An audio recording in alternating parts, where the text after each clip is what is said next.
Oke, guys, Bismillahirrahmanirrahim. Assalamualaikum warahmatullahi wabarakatuh. Perkenalkan, nama saya Hafiz Al-Ghazali dari kelas 2A semester 2 Prodi Bisnis Digital. Dengan nomor induk saya, mahasiswa saya yaitu 241103100033. Jadi di sini saya akan menjalankan tugas atau mengerjakan tugas dari mata kuliah Sistem Basis Data dengan dosen pengampu saya yaitu Pak Singgih Mitro. Oke, jadi di sini saya akan menjalankan tugasnya yaitu untuk memperdalam memahami materi Anda, kerjakan latihan nih. Jadi kasus pertama itu pada kegiatan praktik umum ini akan membuat IRD berdasarkan contoh kasus berikut. Nah, kasusnya itu sebuah pabrik sepatu ingin membuat sistem informasi yang dapat memenuhi kebutuhan proses bisnisnya. Pabrik sepatu tersebut memiliki banyak cabang di seluruh Indonesia, secara otomatis juga memiliki banyak pegawai. Sepatu yang diproduksi dapat dibagi menjadi 4 jenis, diantaranya jenis balita, anak, remaja, dan dewasa. Setiap memproduksi sepatu dicatat tanggal produksi dan siapa pegawai yang telah menyelesaikan produksinya. Setiap pegawai digaji berdasarkan ijazah yang dimiliki. Bagi pembeli yang ingin membeli harus menjadi member terlebih dahulu. Pembeli sepatu melakukan transaksi pembelian dan diberikan kepada petugas bagian kasir.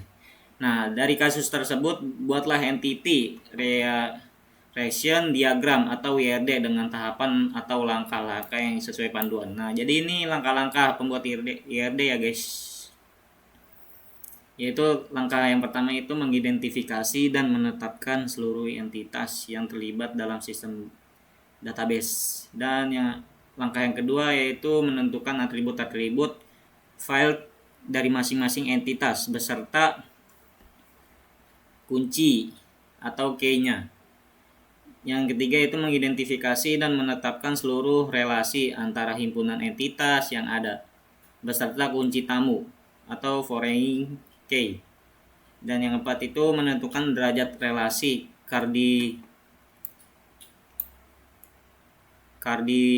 kardinalitas untuk setiap himpunan relasi. Yang kelima dan yang terakhir itu langkah yang terakhir melengkapi entitas dan relasinya dengan atribut deskriptif atau non-key. Nah, jadi ini bagian yang praktikum yang pertama nih, guys. Praktikum yang pertama itu praktikum pembuatan RD pabrik sepatu. Berdasarkan contoh kasus di atas melakukan tahapan pembuatan RD sebagai berikut. Nah, yang satu mengidentifikasi, menetapkan seluruh entitas yang terlibat dalam sistem database. Untuk melakukan identifikasi seluruh entiti, terlebih dahulu harus memahami setiap kalimat dari kasus yang tersebut ya, guys, sampai menentukan entitas. Nah, entitas yang terlibat itu dalam kasus pabrik sepatu ini ada 7. Yang pertama itu cabang. Kenapa cabang? Karena pabrik mempunyai banyak cabang. Yang kedua itu pegawai. Karena pegawai di cabang. Yang ketiga sepatu. Yang keempat produksi. Yang kelima pembeli. Yang keenam kasir. Dan yang terakhir yang ketujuh itu transaksi. Maka pada YED Graph Editor dapat dibuat 7 entity dengan cara melakukan drag on drop icon entity dari palette di halaman editor. Nah, jadi ini langkah-langkah pembuatannya, guys. Jadi ada di aplikasi. Nah, ini tahap ke-1.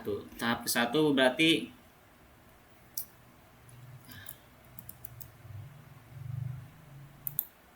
Oke, lanjut ya, guys. Jadi pembuatan YED Graph Editor itu ada 7 entity. Nah, ini jadi 7 entity-nya. Nah, jadi ini cabang.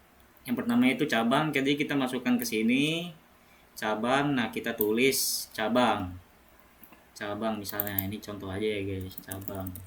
Nah, jadi ini kita hapus lagi, ini kan udah jadi. Nah, jadi yang kedua itu pegawai kita tulis di sini pegawai. Nah, nanti kita dirapikan seperti ini. Nah, kita hapus lagi, ini sebagai contoh aja ya. Nah, ini baru sepatu. Nah, ini kita rapikan di sini. Kita hapus lagi. Ini produksi. Nah, kita ketik produksi. Nah, ya udah kita hapus lagi ini dan seterusnya sampai pembeli, kasir dan transaksi. Oke. Nah, jadi kita susun, kita copy di sini. Kita copy. Nah, kita tempel di sini. Seperti ini, guys. Kita tempel di sini. Nah, jadi seperti ini. Ini gambar satunya pembuatan entity. Nah, jadi masuk ke tahapan yang kedua itu menentukan atribut-atribut atau field dari masing-masing entitas. Nah, entitas yang ada 7 tadi ya, guys, beserta kuncinya. Pada tahapan ini atribut entity yang telah diidentifikasi pada tahapan 1. Nah, dalam kasus ini dijelaskan atributnya pada entity tersebut. Nah, jadi entity tersebut tadi ada cabang, pegawai, sepatu, produksi, pembeli, kasir, dan transaksi. Nah, jadi cabang tersebut kan memiliki atribut-atributnya. Atribut-atributnya jadi yang digambar ini nih, kita buat lagi nih tahap 2. Nah, jadi yang cabang entity pertama memiliki atribut-atribut yaitu cabang. Cabang memiliki ID cabang, nama cabang, alamat cabang. Nah, kita masukin ke sini. Aduh. Sorry guys, ini belum diganti. Jadi nama cabang, alamat cabang, ID cabang. Jadi kita masukin ke sini. Seperti ini. ID cabang. Nah, seperti ini. Seterusnya ini nama cabangnya. Nah, ini sebagai contoh aja ya. Nah, alamat cabang. Jadi kita rapi-rapikan. Nah, kita susun dari awal cabang, pegawai, transaksi, sepatu, produksi, pembeli, dan kasir. Nah, cabang memiliki 3 atribut yaitu ID cabang, nama, alamat. Nah, yang kedua itu pegawai. Pegawai memiliki atribut nama ID pegawai, nama pegawai, ijazah, tanggal lahir. Nah, sepatu memiliki atribut nama sepatu, kategori apa untuk anak-anak, remaja atau dewasa. Nah, ini ID sepatunya. Lalu produksi ada terdiri dari 3 atribut yaitu ID produksi, tanggal produksi, ID pegawai, dan ID sepatu.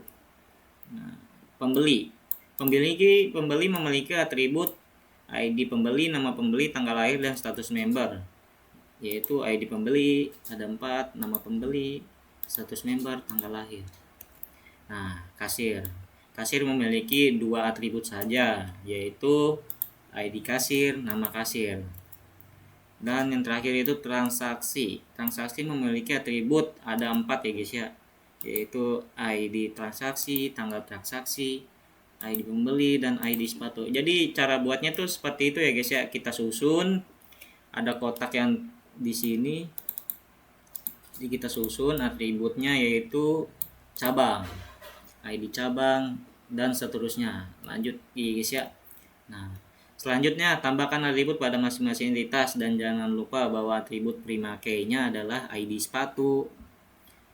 ID sepatu prima key ya guys ya, nama sepatu dan kategori. Nah, jadi poin kunci utamanya itu ada di sepatu karena ini pabrik sepatu. Nah, untuk atribut memiliki simbol impresif hasil penambahan. Nah, ini jadi hasil dari kita buat di sini, kita copy, kita masukkan ke Word. Nah, jadi gambarlah seperti ini. Jadi gambar kedua. Nah, kita masuk ke tahapan ketiga, mengidentifikasi dan menetapkan seluruh relasi antara himpunan, entitas, beserta kunci tamu. Setelah kita mendapatkan entity, atribut, tahapan 3 adalah adalah melakukan identifikasi memungkinkan.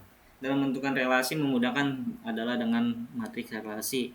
Sebagai contoh dapat di. Nah, ini sebagai tabel berikut ya guys ya. Jadi ini relasi-relasi terdapat dari entitas tersebut. Jadi Pak, cabang pegawai memiliki, terus pegawai produksi memproduksi, sepatu ke produksi diproduksi, pembeli transaksi membeli, kasir transaksi melayani, sepatu transaksi dibeli. Nah, jadi keterangan-keterangan ini yang relasi pertama ini cabang pegawai, yaitu memiliki keterangan satu cabang pasti memiliki banyak pegawai. Nah, yang kedua itu memproduksi. Memproduksi itu entitas pegawai dan produksi. Dan foreign key-nya itu ID pegawai diproduksi. Keterangannya satu pegawai membuat banyak produk. Nah, yang ketiga itu produksi. Dari entitas sepatu ke produksi. Keterangannya itu satu sepatu bisa diproduksi berkali-kali. Dan yang keempat itu membeli. Dari entitas pembeli ke transaksi. Jadi keterangannya itu satu pembeli melakukan banyak transaksi. Nah, yang kelima itu melayani, ya dari entitas kasir, transaksi, dan keterangannya itu satu kasir melayani banyak transaksi. Dan keenam itu dibeli, nama relasinya dari entitas sepatu ke transaksi.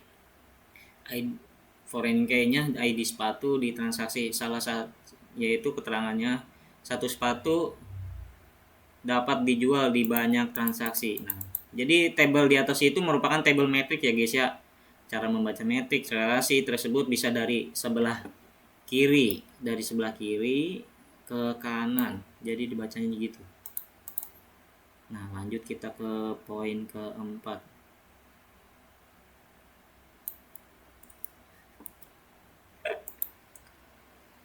Oke guys, jadi kita lanjutkan yang ke tahap keempat. Jadi tahap keempat itu menentukan derajat relasi atau kardinalitas untuk setiap himpunan relasi. Jadi pada langkah keempat ini menentukan berapa banyak keterlibatan antara entiti suatu kehubungan. Kardinalitas seperti 1:1, 1:n, dan banding M bagi N menjelaskan seberapa sering satu entitas dapat berhubung dengan entiti lainnya. Contohnya 1:n itu yaitu satu cabang memproduksi banyak sepatu. M/N itu banyak pembeli bisa membeli banyak sepatu. Tujuannya memahami bagaimana data saling berelasi agar kita bisa membuat struktur database. Nah, jadi database gambarnya seperti ini ya guys ya. Nah, kita masuk ke aplikasi entity-nya. Nah, ini tahap keempat. Tahap keempat itu agak banyak ya guys ya, jadi mumet gitulah. Nah, dari pegawai ke cabang ke sepatu, pembeli ke sepatu, kasir ke pembeli. Jadi pegawai itu memiliki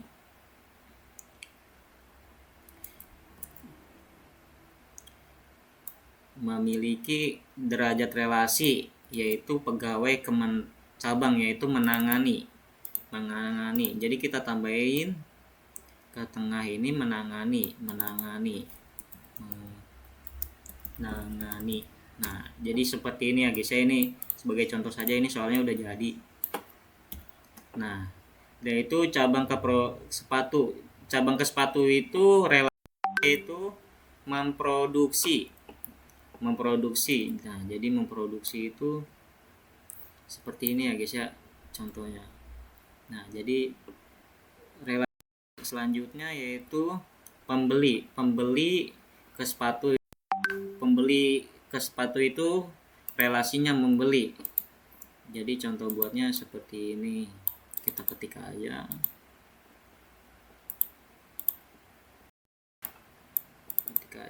Membeli. Nah, seperti ini, membeli. Nah, kita delete.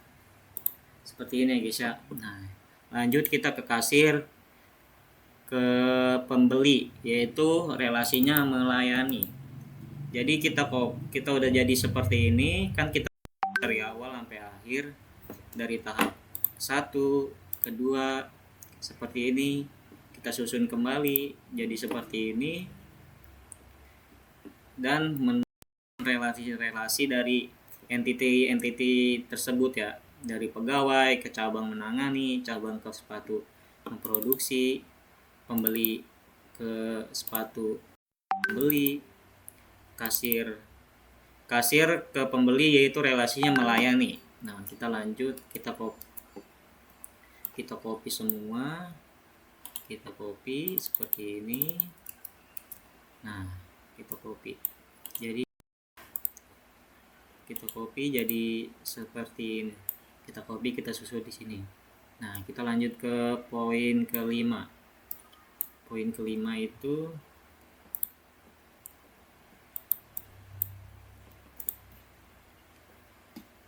yaitu melengkapi himpunan entitas dan himpunan relasi dengan atribut-atribut deskriptif.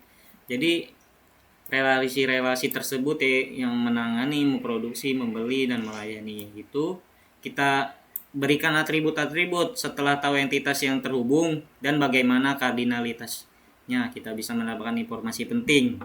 Kita kasih ini atribut-atribut dari relasi-relasi tersebut. Contohnya dalam relasi membeli antara pembeli dan sepatu, kita tambahkan atribut seperti tanggal pembelian dan jumlah beli. Dalam relasi menangani ini, atau antara pegawai dan cabang, kita tambahkan tanggal penempatan seperti ini nih, tanggal penempatan yang seperti ini, tanggal penempatan. Jadi contoh yang pertama itu membeli itu dari antara pembeli dan sepatu, yaitu relasinya membeli, kita tambahkan atributnya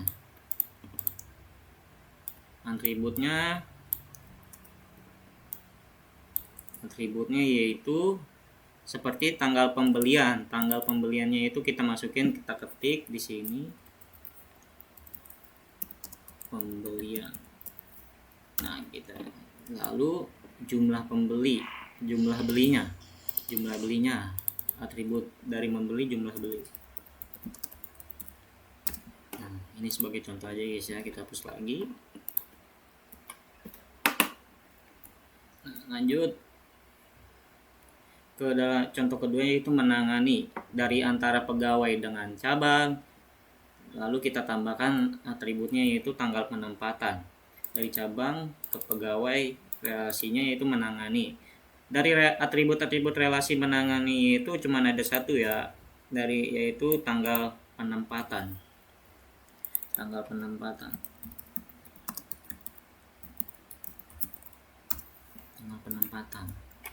Nah, kita sudah berikan atribut-atribut tersebut. Kenapa ini penting? Karena dalam dunia nyata relasi juga punya data sendiri yang tidak bisa ditempelkan ke entitas manapun secara langsung. Misalnya saat pembeli membeli sepatu, kita perlu tahu kapan pembelinya terjadi dan berapa jumlahnya. Data ini memiliki relasi, bukan milik pembeli atau sepatu secara individual. Jadi relasi terus memiliki atribut. Dari pegawai ke cabang, yaitu menangani, relasinya memiliki atribut tanggal penempatan. Cabang ke sepatu memiliki relasinya memiliki tanggal atribut jumlah produksi. Nah, dari entiti pembeli ke sepatu memiliki relasi membeli dan memiliki atribut jumlah beli dan tanggal pembelian. Lalu entiti kasir ke pembeli memiliki relasi melayani. Relasi memiliki atribut-atribut waktu transaksi dan metode pembayaran. Nah, jadi kita copy semua. Kita copy sini. Lalu kita salin di sini. Nah, masuk ke sini. Sudah Udah selesai dari tahap satu, saya sudah jelaskan dari tahap ke satu, kedua, ketiga, dan keempat, dan kelima sudah berakhir. Sudah saya menjelaskan materi pada kasus ini, pada kasus pabrik sepatu yang ingin membuat sistem informasi yang dapat memenuhi kebutuhan proses bisnisnya. Oke, sekian dari saya, Hafiz Al-Ghajari dari kelas 2A Prodi Bisnis Digital. Pamit undur diri. Sekian. Assalamualaikum warahmatullahi wabarakatuh.